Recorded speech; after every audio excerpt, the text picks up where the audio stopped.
Hey guys, this is Frank and Rodney from Apache Solutions. Welcome back to the next episode of Fireside Chats, where we talk about whatever we feel like with whoever is available to talk to. So today you've got the pleasure of listening to Frank and I, and we're going to talk a little bit about what, Frank? So I had, it was an original thought. I was scrolling through, my phone and came across a post that was like, what's the difference between a citizen and a civilian?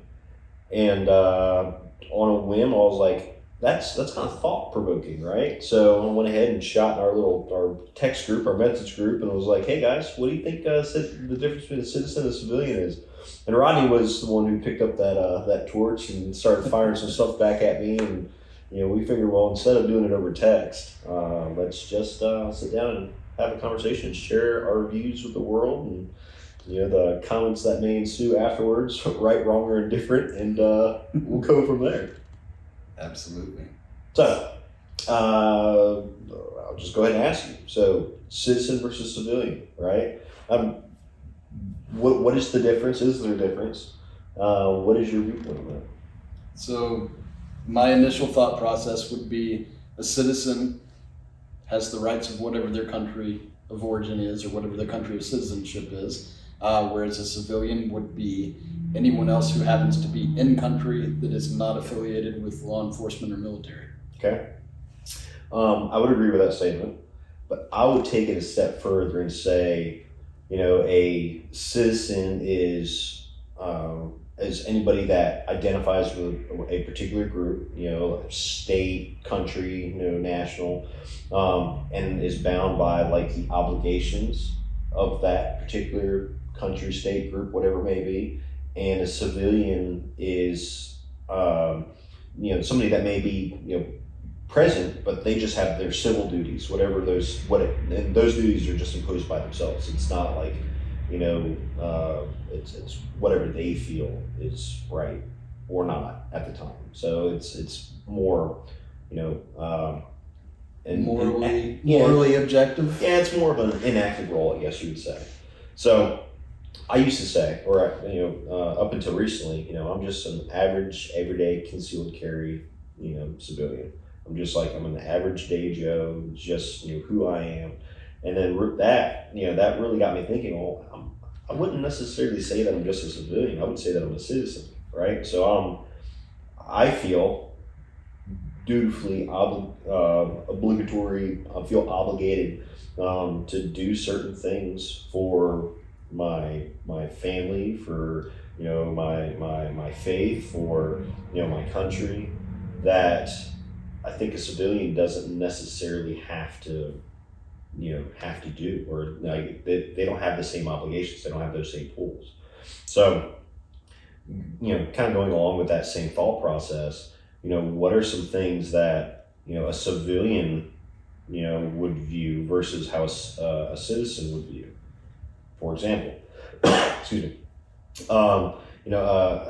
concealed carry. Right? So we here at Apache, we think that, if you're going to be a citizen, if you're going to be a productive member of society, you should carry, or at least, to whatever your personal comfort level is, whatever you feel your personal obligation or personal duty is. A civilian doesn't necessarily view it that way. They, in their worldview and in their comings and goings of life, they may carry, they may not, it doesn't really matter, but for us to be a productive member of society, that is an obligation for us. That is something that we feel is something that we should do, or almost we're compelled to do. We have to do. Thoughts? No, there's a lot. It is a lot. Yeah, I'm processing. So,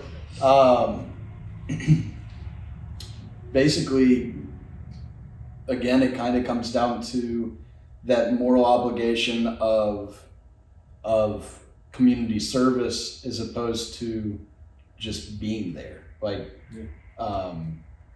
we talked about the shopping cart test. What's that test called? It's like it's not the Turing test. That's robots. What's the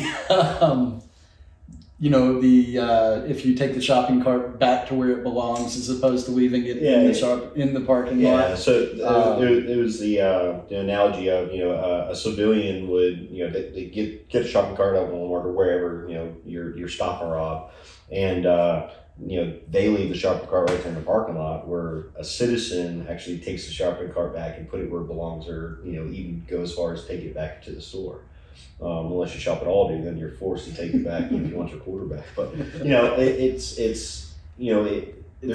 that obligation to put back into society in some manner. Yeah, and it's like I said, it's doing just a little bit more.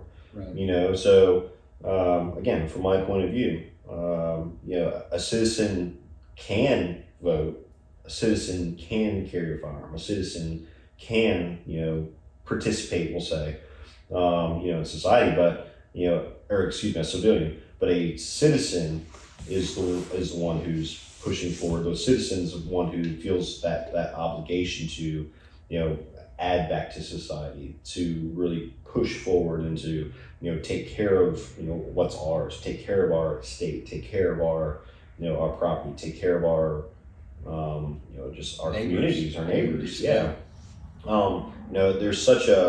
There's a fire in a lot of us, especially here at Apache, that why do we teach? Why do we train? Why do we enjoy sharing our knowledge with other people? And it comes back to we're citizens. We want to help better our communities. We want to help change the thought behind. I've been carrying a gun since I was knee high to a grasshopper. We're like, man, I'm supporting you in that. I want to make sure that you're a productive member of society. So let me share this knowledge that I've gained, that I've learned, that I've had the opportunity to train with some of the the best trainers in the industry. Let me share that knowledge, and maybe that will encourage you to maybe do the same, seek out more knowledge, and to seek out, go from that civilian role of, I carry, just because to it's my right. Yes, it's my right. It's something I need to protect. I'm bound, but not necessarily bound, but I'm afforded the opportunity. I'm afforded the opportunity, especially here in the United States. Second Amendment helps protect against that. I'm going to use that right, and it is my obligation. It is my job to push forward on that, and my job to teach others how to be productive members of society, how to be good citizens. And I think of some of the other people, that are kind of around, not just our industry, but just the world sphere as itself, that encourage good citizenry and being good productive members of society. Mike Kinsey, I know I've talked about him a lot, but man, there is passion in that man. There's passion excuse me, when it talks to specifically about why we need to be American Riflemen, why we need to encourage our brothers and sisters, encourage people, our civilians, to try and be citizens, and what that really means, and what's a better way than analyzing and talking about like the American Revolution, like that was really the foundation of our country. That's really what helped spur on change, and that's what carries our Constitution. That's what carries like the founding principles and the founding ideology of our country specifically. But more than that, our communities. We're blessed to live in an area that views gun rights favorably, generally speaking.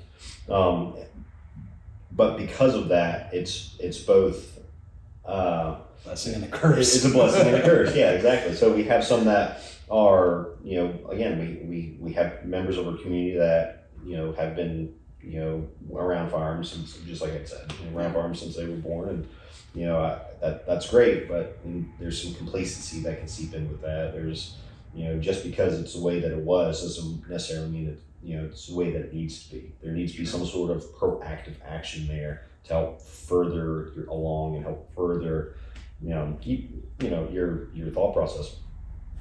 Yeah. Even getting away from, like I said, the gun stuff. Let's just say like the shopping cart, our shopping cart analogy.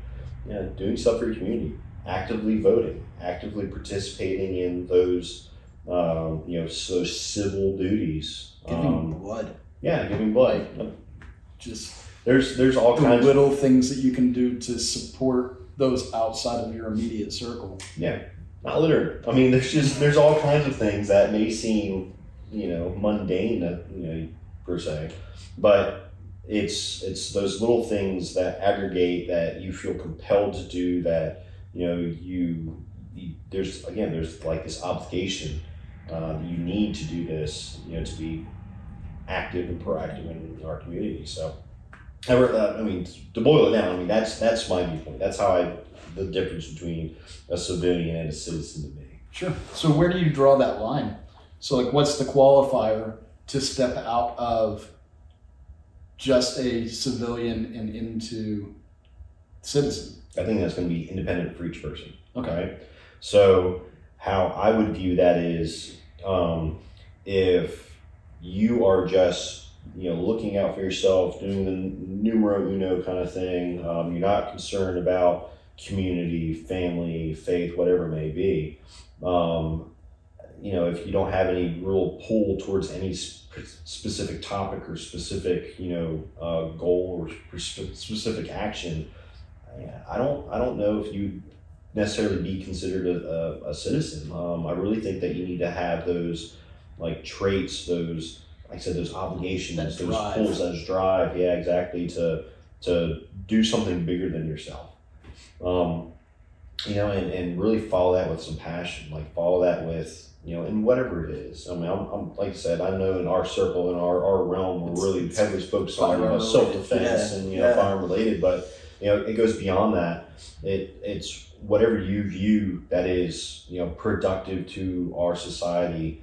And again, that can be kind of loose. Now it can kind of go both ways, but I think a really good jumping board place to start is go back, look at our Constitution, read it verbatim, word by word, and really go from there. As far as our country, I'll say the United States, but moving on from that, even if you were in, we'll say somebody's watching from a different country, like go through what are the morals, what are the ethics, what are the duties that you have that help govern your everyday life, and what can you do to better that? What can you do to better your community? What can you do to really push that forward? I don't feel like a civilian necessarily has that drive or necessarily has those pulls or has that desire, where a citizen does. Okay. That was a good question. Thank you. I think that's fair. Like I say, we pretty easily spin it into the firearms realm because that's one of our big motivators. So just to do that because I want to. What separates good guy with a gun from a well-armed citizen?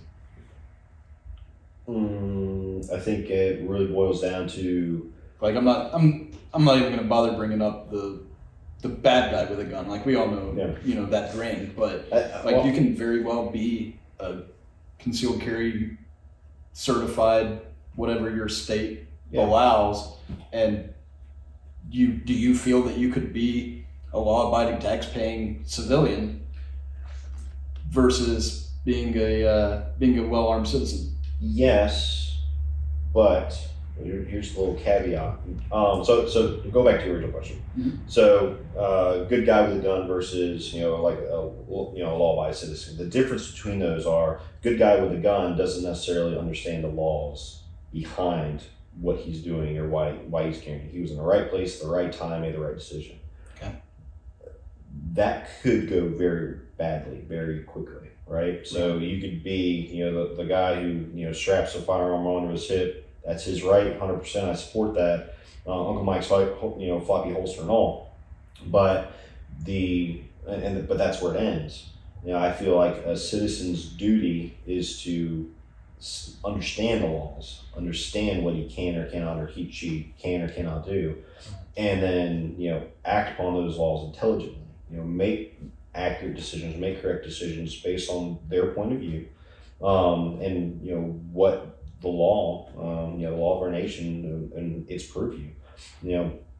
If you could be that good guy with a gun, but not have adequate training, right? Not have the forethought of, okay, well, maybe since I'm carrying this thing, maybe I should actually go to the range more than once a year.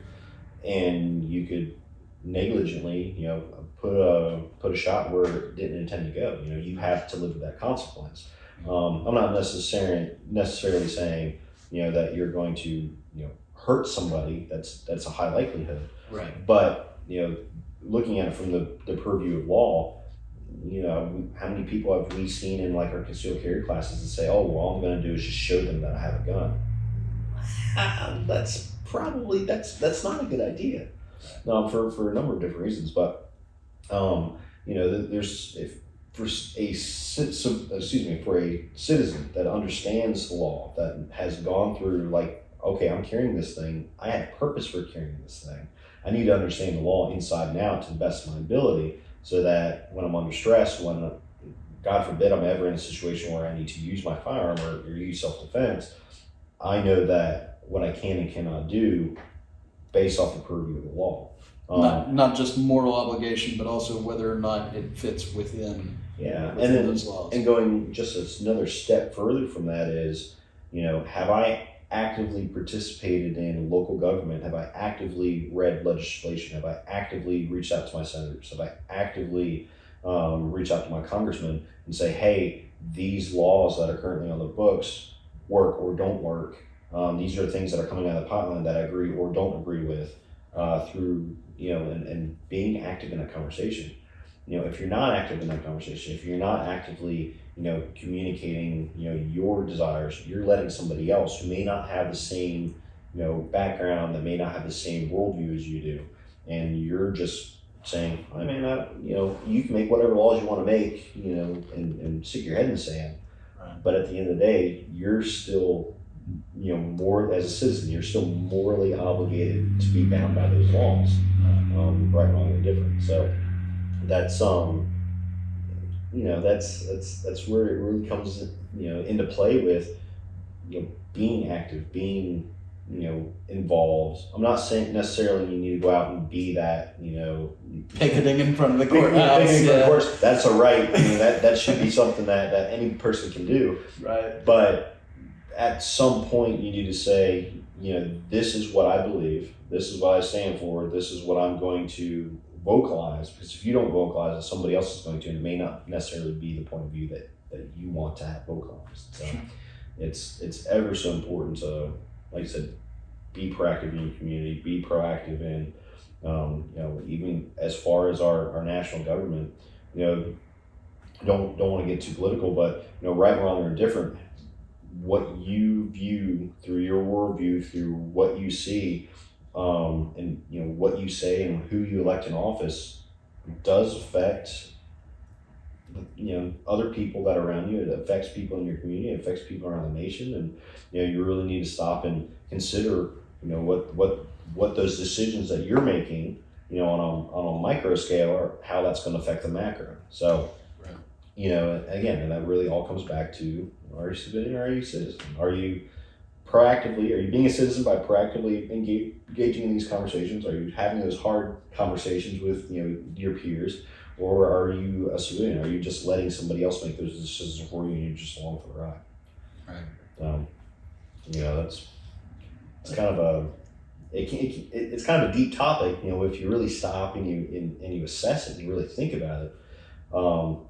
But I think, anybody that you talk to would say, man, I want to be a citizen. Like I want to be active in, in my own self-protection. I want to be active in what I can and cannot do. And there's definitely a libertarian type of view. Excuse me. There's definitely a libertarian, allergies, recommend. There's definitely a libertarian type of view when it comes to say, well, hey, you leave me alone, and I'm not going to have anything. You're going to do me, you do you, and we'll all get along. Yeah, but unfortunately, just with how our society is running, how our society acts, you can still have those viewpoints, but still try and push legislation, or you can have those viewpoints and still, be a citizen of your community, of your country, of your state, and be a proactive member of society, and not take that backseat role. So I mean, it's kind of there's a dance that you have to, and you should feel obligated to do,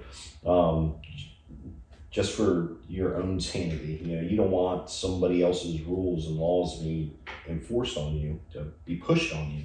So you should take an active role in making sure that you can defend those liberties, defend that position. Again, from your point of view. Right. That triggers like the same. I feel like we have this conversation at least once out of every 2 or 3 either basic or concealed carry classes we present, of my dogs are my family and I'll protect them with deadly force if I need to, laws be damned. Right. Like that's, when we get into the purview of the law as well as your moral obligation, like that just keeps triggering in my head. It's like it's constant. Like, and I love my dogs. I absolutely do. They are my family. Where I live, that does not justify deadly force. Right. So it's. And that's the difference, right? That's right. I mean, that's a great illustration of the difference between a civilian and a citizen. A citizen understands those laws. Right. A citizen is going to, unfortunately do whatever they have to do to make sure that they're within the right. Right. Shooting a dog, it's not covered underneath that. It's not under where we live. It's not covered in the purview of the law. A civilian wouldn't think about it. So a civilian would say, this is me, this is my world, this is my home, you're hurting my family. Yep. Right? And then, use deadly force for it. So, that's one of the things where, it's a great illustration, and we see it all the time. Like, you see it like almost every concealed carry class, that particular topic comes up. Yeah. And we have to break somebody's heart and say, well, here's the law. Like, where we live, this is what's covered, and this is what you can and cannot do in regards to that particular situation. Right. So, like I say, that's the one that comes up so often. Yeah. Where for me, it's like the moral obligation is there, but you're outside of the realm of what legally you're allowed to do. Right. So like that's that the dichotomy between the two of being like, okay, like, do you allow that emotional engagement to backtrack you out of citizenship into civilian area? I don't know.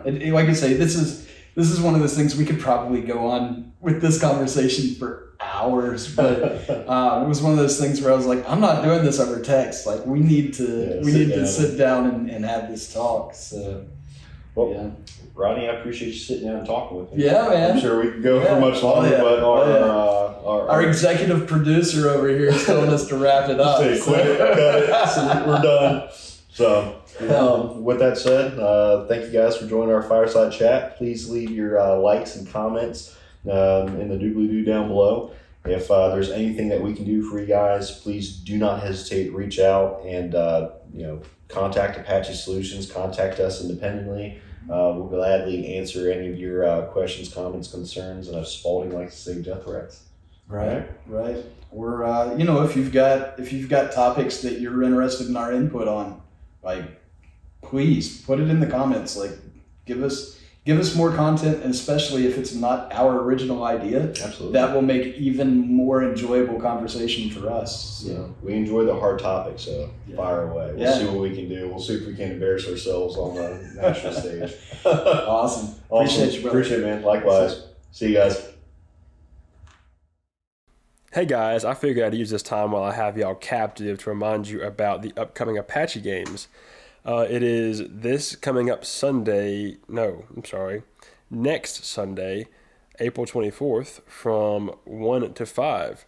If you don't know anything about it, it's a competition we put on quarterly where the alumni can get together and compete. So to compete, you have to be an alumni, and tickets $30 for competition seats. And if you want to come just observe, it's open to anybody. You don't have to be alumni. You can be whoever.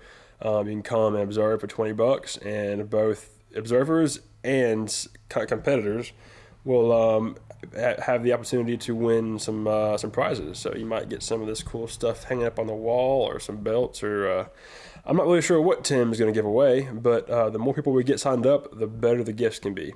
So come out, check it out, sign up. You can find our tickets on our Eventbrite page, which you can get to through Facebook or our website, ApacheNC.com. Thanks, guys.